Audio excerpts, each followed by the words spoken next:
अस्सलाम वालेकुम मोहतरम नाजरीन। हमारा जिस्मानी निज़ाम जितना भी है वो खून की शक्ल में, इसकी रवानी की शक्ल में ज़िंदगी देता है। लेट्स से कि आप अगर किसी का 24 घंटे फ्रेश ऑक्सीजनेटेड ब्लड ना जाए तो उसका जिस्म बिल्कुल अकड़ जाता है, हालांकि खून वो जिस्म में मौजूद होता है। तो इसकी रवानी में ज़िंदगी है और उसको वो रवानी भी इस तरह कि उसको ऑक्सीजन फुली मिलती रहे। ऑक्सीजन जो हम इनहेल करते हैं और एक्सहेल करते हैं कार्बन डाइऑक्साइड। अगर ये खून की रवानी किसी जगह मुतासर हो जाए तो उससे प्रॉब्लम आ जाता है। आजकल पूरी दुनिया में हर दूसरा आदमी ब्लड प्रेशर का मरीज है और ब्लड प्रेशर का मरीज है। What is blood pressure? Blood pressure क्यों हो जाता है? और मैं मुख्तसर तौर पे इसके कॉजेज़ में जाऊंगा और फिर आपको बताऊंगा कि हम इसका इलाज बगैर दवाइयों और बगैर सर्जरी के कैसे करते हैं। ब्लड प्रेशर एक ऐसी बीमारी है ना सिर्फ आपको हार्ट प्रॉब्लम में मुब्तला करती है, बल्कि इससे जो नुकसानात होते हैं, आपके दिमाग डैमेज होता है, कई लोगों को स्ट्रोक हो जाते हैं जिससे फालज हो जाता है कि कुछ की दिमाग की रगें फट जाती हैं। ब्लड प्रेशर अगर अपनी लिमिट में रहे तो बिल्कुल ठीक, अगर लो हो तो भी नुकसानदेह और अगर ब्लड प्रेशर ज्यादा हो जाए तो भी नुकसानदेह। नॉर्मल 120/80 है।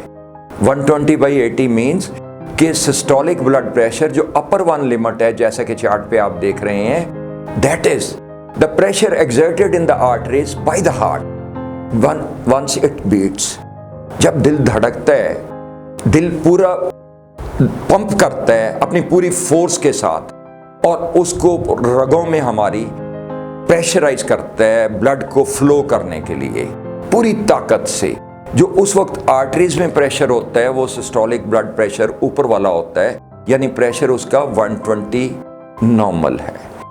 और नीचे वाला डायसिस्टोलिक, यानी जो वक्फा होता है दो हार्ट बीट्स के दरमियान में, उसमें डायसिस्टोलिक उसको कहते हैं और वो नॉर्मल में 80 रहता है। इसमें प्रॉब्लम कब शुरू हो जाता है? लेट्स से जब ब्लड में कुछ वजूहात पे मिलावटों की वजह से थिकनेस आने लगती है। फ्लो का फार्मूला किसी भी माया का, किसी भी लिक्विड का ये है, as you can see on the chart, flow है डेंसिटी मल्टीप्लाइड बाय स्पीड।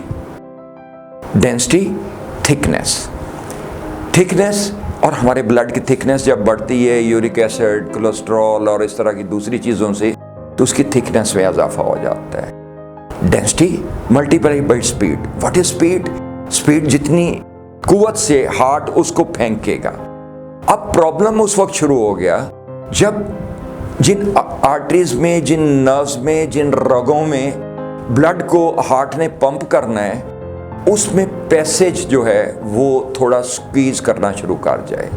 आपके घर में वाटर पाइप पड़ा होगा, वो बाहर पड़ा रहे तो आहिस्ता आहिस्ता वो टेंस होता जाता है, उसकी इलास्टिसिटी जाती रहती है, उसमें से हार्डनेस आने लगती है।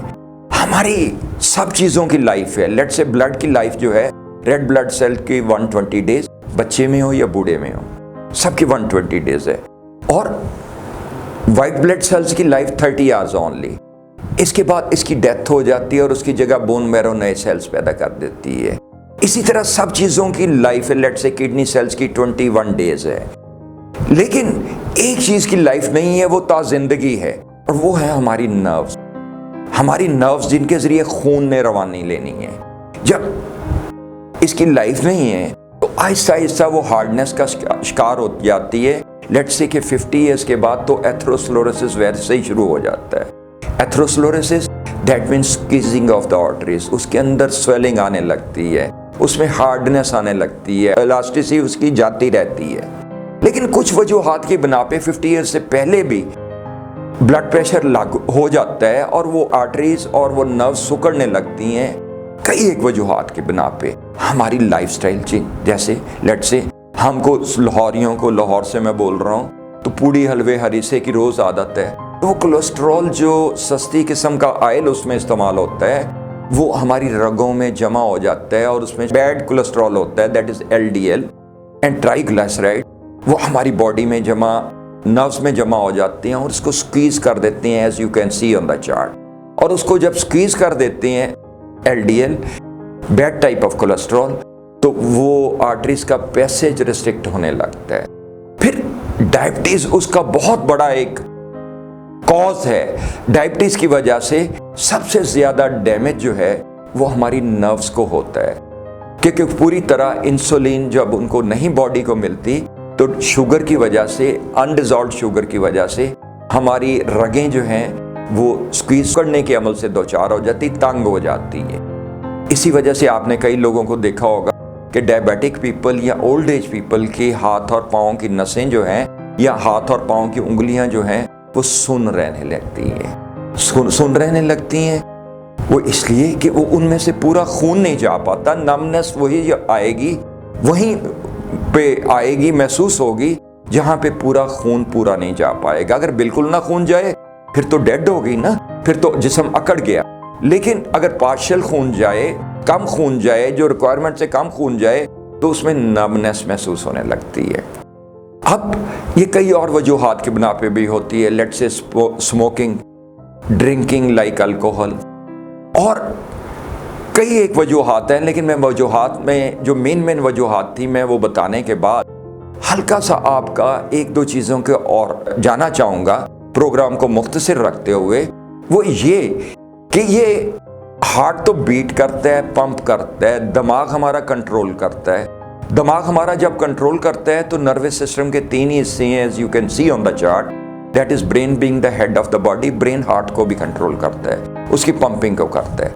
स्पाइनल कॉर्ड उसको असिस्ट करती है, यहां से स्पाइनल नर्व्स जनरेट हो रही हैं। Third part of the nervous system, spinal nerves generate हो रही हैं जो पूरी बॉडी में जानी है। अब जब ये स्क्वीज होने का अमल शुरू हो जाता है तो उससे बैक प्रेशर होता है। आपने पिया हो मिल्क शेक जो काफी थिक हो, लेट्स से किसी ऐसी चीज का मिल्क शेक पिया हो जो काफी थिक हो, जैसे खजूर और खोए खजूर का आप ले लेते हैं, लेकिन स्ट्रा बारीक हो, तो क्या होगा, आपको जोर लगाना पड़ेगा ना पीने के लिए, मिल्क शेक पीने के लिए जोर लगाना पड़ेगा ना।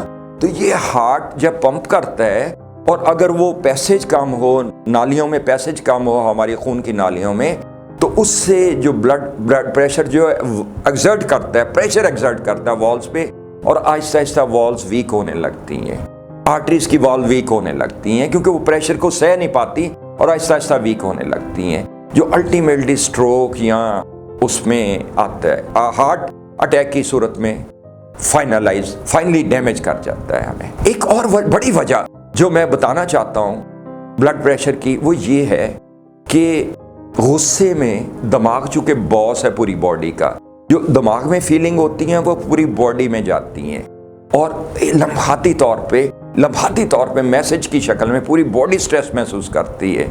लेट्स से आपने सुना होगा कि किसी का एक्सीडेंट गाड़ी में होने लगा और उसका हार्ट, उसको पसीना आ गया एकदम। क्यों पसीना आ गया?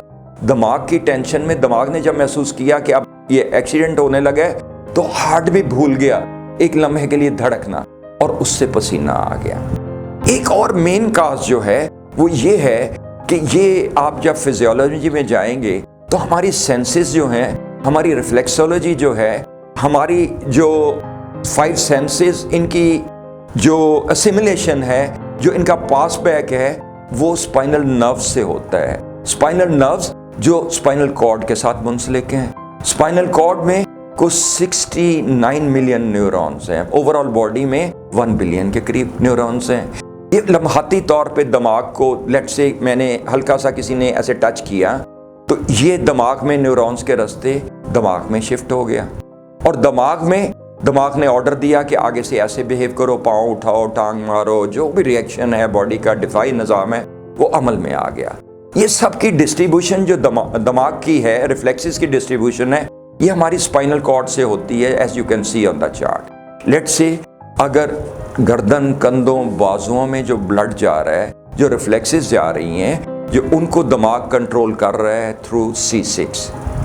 इसी तरह दिमाग में C1 C2 से, as you can see on the chart. इसी तरह लोअर बैक में अगर हम चलते जाएं तो ये दरमियान वाला हिस्सा जो थोरेसिक का है, ये हमारी नाभ और गर्दन के दरमियान जो फासला है, जो ऑर्गन्स हैं, जो ग्लैंड्स हैं, उनको ये रिफ्लेक्सेस कंट्रोल करता है। इसी तरह जो लोअर बैक है वो लंबर का एरिया L1 to L5 जो है वो रिफ्लेक्सेस उधर से कंट्रोल होती है और इनिशिएट भी उधर से होती हैं स्पाइनल नर्व। लेट्स से जो टांगों में नर्व्स जा रही हैं, that is sciatic nerves S1 to S5, ये as you can see on the chart, ये इनिशिएट हो रही हैं कहाँ से? लंबर एरिया से। जब ये लंबर एरिया फ्लक्चुएशन का शिकार हो जाता है एज यू एज, और कुछ वजूहात की बिना पे अर्लियर देन दैट, जब हड्डियां 7 चीज़ों से बनी हैं, calcium, vitamin D, magnesium, phosphorus, silicon, copper and fluoride, इनमें से कुछ चीज़ें रिएक्शन से अब्जॉर्ब होती हैं। जब इसमें कमी आती है तो फ्लक्चुएशन आने लगती है, उसमें डिसबल्ज आने लगती है, खिंचाव से नर्व्स हार्ड होना शुरू हो जाती हैं जब, तो वो मज़ीद खिंचाव पैदा करेंगी, तो जिससे फ्लक्चुएशन आ जाती है, सबलक्सेशन आ जाती है। तो जब ये प्रॉब्लम भी होगा, जब एडजॉइनिंग ब्लड वेसल्स उसमें सफ़र कर जाएंगे, नर्व्स का कंप्रेशन आ जाएगी, जैसे कि L5S1 शटिका में आप देख रहे हैं कि दबी हुई है नर्व, या C6 में आप नर्व्स दबी हुई देख रहे हैं गर्दन कंधे बाजुओं की, तो एडजॉइनिंग ब्लड वेसल्स जब दब जाते हैं तो उससे भी ब्लड प्रेशर डेवलप होता है, क्योंकि आगे पास ऑन नहीं हो पाता। जब ब्लड प्रेशर डेवलप करता है तो उसके लिए आपको फिर अपना सारा कुछ कंट्रोल करना पड़ता है, आपको सारा कुछ ठीक करना पड़ता है, आपको आपका ब्लड का भी ख्याल करना पड़ता है ठीक ना हो, इसलिए आपको लोपोरिन या डिस्परिन दी जाती है हार्ट पेशेंट्स को। इसीलिए आपकी स्पाइनल कॉर्ड को भी ट्रीटमेंट की ज़रूरत है, क्योंकि उसमें फ्लक्चुएशन, सबलक्सेशन आ गई है और वहाँ से कंप्रेशन आने की वजह से प्रॉब्लम हो गया है। और दिमाग जब गुस्से में आता है तो इसलिए लोग कहते हैं कि गुस्सा नहीं करना चाहिए, दिमाग को ठंडा रखना चाहिए। बाबा बुल्ले शाह कहते गुस्से च ना आया कर, ठंडा करके खाया कर। गुस्से में जब आप आते हैं तो उस सूरत में क्या होते हैं कि because of somebody else's fault you punish yourself, अपने नुकसान अपने आप को पहुंचाते हैं, दूसरों को नहीं पहुंचाते, लेकिन पूरी बॉडी सफ़र करती है, क्योंकि गुस्से में पूरी बॉडी में ये गुस्सा मुंतकिल होता है। तो मैं ये गुजारिश कर रहा था कि ये स्पाइनल कॉर्ड की फ्लक्चुएशन जो है, it is one of the main cause, क्योंकि कंप्रेशन यहाँ से आती है मुख्तलिफ nerves, as you can see on the chart. जब कंप्रेशन यहाँ से आई तो इसको दुरुस्त भी कराइए। इसको दुरुस्त कराने के लिए 2 ही तरीके हैं। एलोपैथिक में आपको सर्जरी की जाएगी अगर आपकी डिस्क बल्जेस हैं, या डिस्क हर्निएटेड है, या कंप्रेशन है किसी नर्व में, या आप कायरोप्रैक्टर के पास तशरीफ़ लाते हैं, तो उस सूरत में आपको बगैर दवाइयों और बगैर सर्जरी के हम ट्रीटमेंट करते हैं, जो कि हमें अभी आपको दिखाएंगे। Now stay with me, I will just show you कि ब्लड प्रेशर का, तमाम नर्व्स का, तमाम स्पाइनल कॉर्ड का कैसे फ्लो बेहतर करते हैं हम, उनको एडजस्ट करते हुए without medicine and without surgery.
नाज़रीन, तो ब्लड प्रेशर का हमने treatment without medicine and without surgery देखा।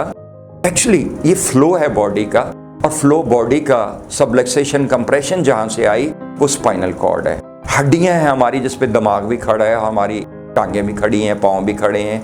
इनमें अगर फ्लो बेहतर रहेगा और वो सबलक्सेशन जब दूर हो जाएगी तो फ्लो बेहतर रहेगा ना। कंप्रेशन जब नर्व्स में दूर हो जाएगी, स्पाइनल नर्व्स में, तो फ्लो बेहतर रहेगा ना। द हेड टू टो जब फ्लो बेहतर रहेगा तो इंशाल्लाह ब्लड प्रेशर से भी निजात पाएंगे। और अगर आप अपने ब्लड का भी ख्याल करते हैं कि उसमें थिकनेस नहीं आती, तो इंशाल्लाह बेहतर महसूस करेंगे और ब्लड प्रेशर के मरीज नहीं बनेंगे। और अगर बन गए हैं तो आइए हमारे पास, हम आपका इलाज बगैर दवाइयों और बगैर सर्जरी के करेंगे। जावेद मिर्ज़ा को इजाज़त दीजिए। अल्लाह ताला आपको सेहत अता करे और आपकी फैमिली को सेहत अता करे। अल्लाह हाफिज़।